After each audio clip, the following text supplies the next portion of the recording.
pay back the money. The ANC is falling apart. This is September in review. Let's start this off with some good news, because boy is this going to get depressing. Stats SA has stated that South Africa has received a 3.3% growth rate in the second quarter of this year. This comes after lower expectations, and also this is due to an increase in mining and manufacturing. However, some cabinet members are saying that we should be thanking number one for this achievement. But should we really? Not everyone agrees with that. Hashtag Occupy Lutuli House has been a trending topic earlier this month. There are calls by ANC members to have a current leadership election happen earlier and for current leadership to step down, mostly Zuma. This is mostly due to the ANC's poor showing in the local government elections last month, losing 3 key major metros, including the coastal city named after its most famous member, Nelson Mandela Bay, the capital of the nation, Tshwane, and the country's economic hub, Johannesburg. Though Mr. President didn't comment much on the topic, it sure made people like Gwede Mentashe a lot less, who's the Secretary General of the ANC, who had said that these people are being ungrateful and don't know how much the ANC has done for them. Speaking of people no one really likes, Dudu Myeni is still the SAA chairperson, and many speculate if this is because of her very close relationship with number one. This is still after the state-owned enterprise has failed to release financial statements for the past 2 years and has continuously been making losses, although this doesn't matter much to her as they receive guaranteed government loans. They must have had a lot of cheesy icebreakers at the airline park,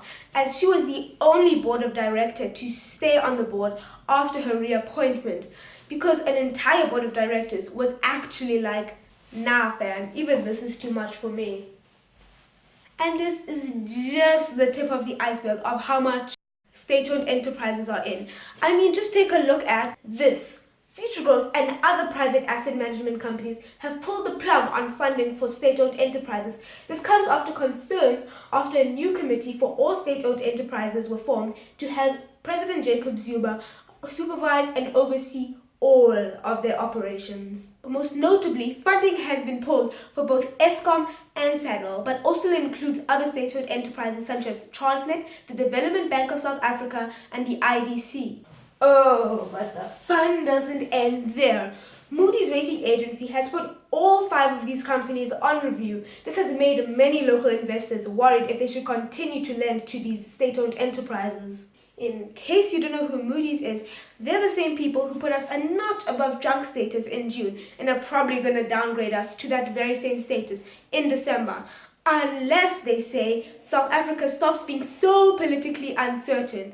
And can they really get their act together? Well, we already know people want Jacob Zuma to resign. We now cross over to his politically uncertain kind of rival, Pravin Gordhan, who has been so slick during this probing of very vague charges of corruption, for him have setting up a SARS rogue unit under his watch. He actually said, President Jacob Zuma can remove me as finance minister anytime, and the Hawks can come and arrest me anytime as well. This story is probably going to carry on into October and November, so let's just wait and see what happens. The trending hashtag for the past 2 years has been hashtag payback the money, but Twitter, you can finally hold your horses because he has actually paid back the money, as he was legally obligated to by the Constitutional Court.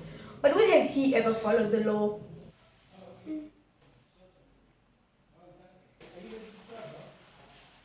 Well, it turns out this time, Mr. Prez has taken out a loan at VBS Mutual Bank for the 7.8 million rand he owed. Well, I guess that's it. Case closed. Oh, I think not. Opposition parties have asked Mr. President for a proof of payment as they want to know if this isn't just a front. But what I'm trying to say is, don't you think you just want to put this whole thing behind you? It has been so tiring. It's got you kicked out of parliament.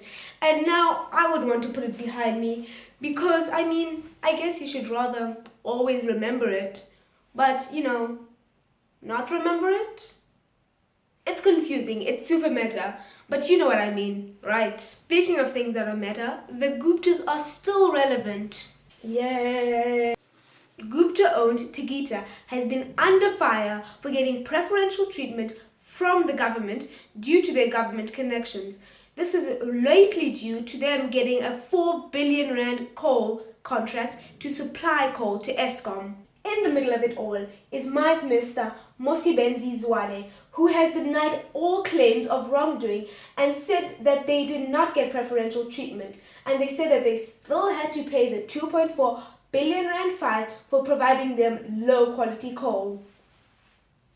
Even I don't know where the truth is in this. While we're on money, #Fees Must Fall protests have been going around all over South African universities. This comes after Higher Education Minister Blade Nzimande had announced that universities could increase their fees up to 8%. This led to a mass outcry by students and calls for free tertiary education. However, some protests have become violent, with students getting shot in the arm, journalists being arrested unlawfully, and bringing back the original meaning of the word lit, where a University of Johannesburg hall was literally set alight. A death has also occurred at the University of Witwatersrand, where fire extinguishers were used as a form of protest, and unfortunately, one of the security guards on duty had passed away. This is one of the most pressing issues of our generation, and there's no simple, one easy solution to fix it all. It's going to take a lot of intellectuals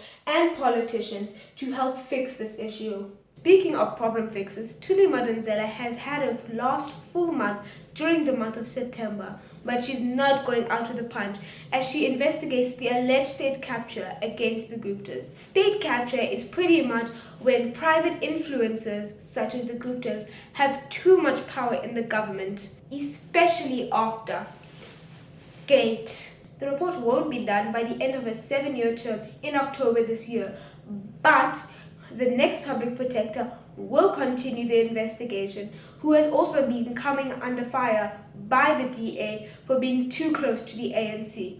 Nuclear bombs are back in SA!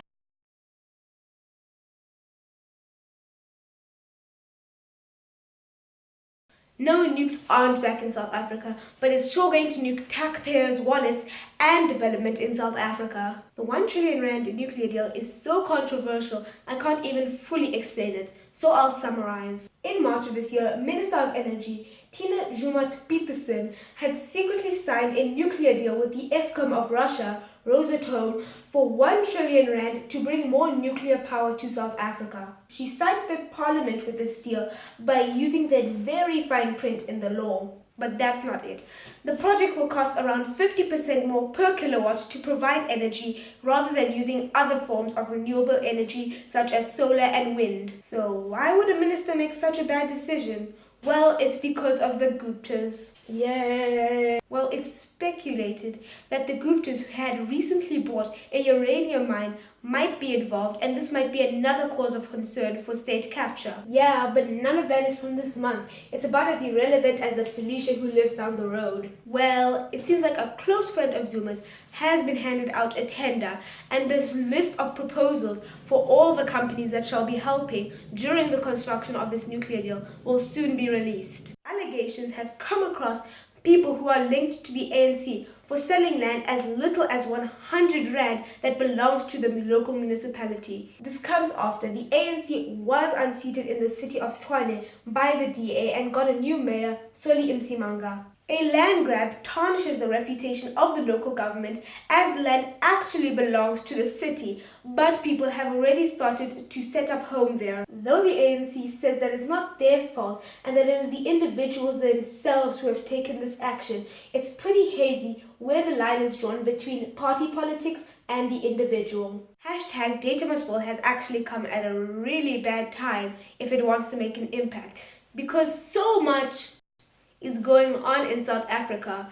It's really hard to focus on this small thing. The trending hashtag has come after internet radio personality Thibaut Touch had said that the price of data in South Africa is killing its people. This can be quite true if you compare them to some other countries in the developing world, such as India, where data can cost as cheap as 11 rand for 1 gigabyte, compared to South Africa, where it would cost approximately 150 rand. Though network providers may soon decrease the cost of data, it'll be incremental and no huge discounts will suddenly happen. In other news, congratulations to the following Paralympians: Kevin Paul, Hilton Langenhoven, Charles du Toit, Ernst van Dijk, Reinhard Hammann, and Darnell Bass for winning gold at the Paralympics. Well done to Ntando Mashlangu, Anrun Liebenberg, and Indomizi Jonathan Tutu for getting silver at the Games. Commends to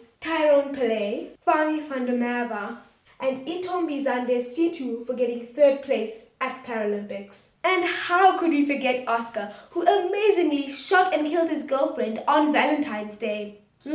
I'm sorry, Leonardo, but this time the Oscar goes to jail. Sinat Filyoun has commended SASCOM for paying her first payment on time earlier this month. This comes after she said that she hadn't received any payment whatsoever since February earlier this year.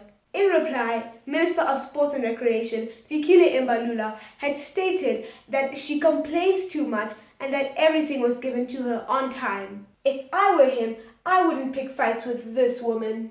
Thank you for watching the very first episode of Month in Review.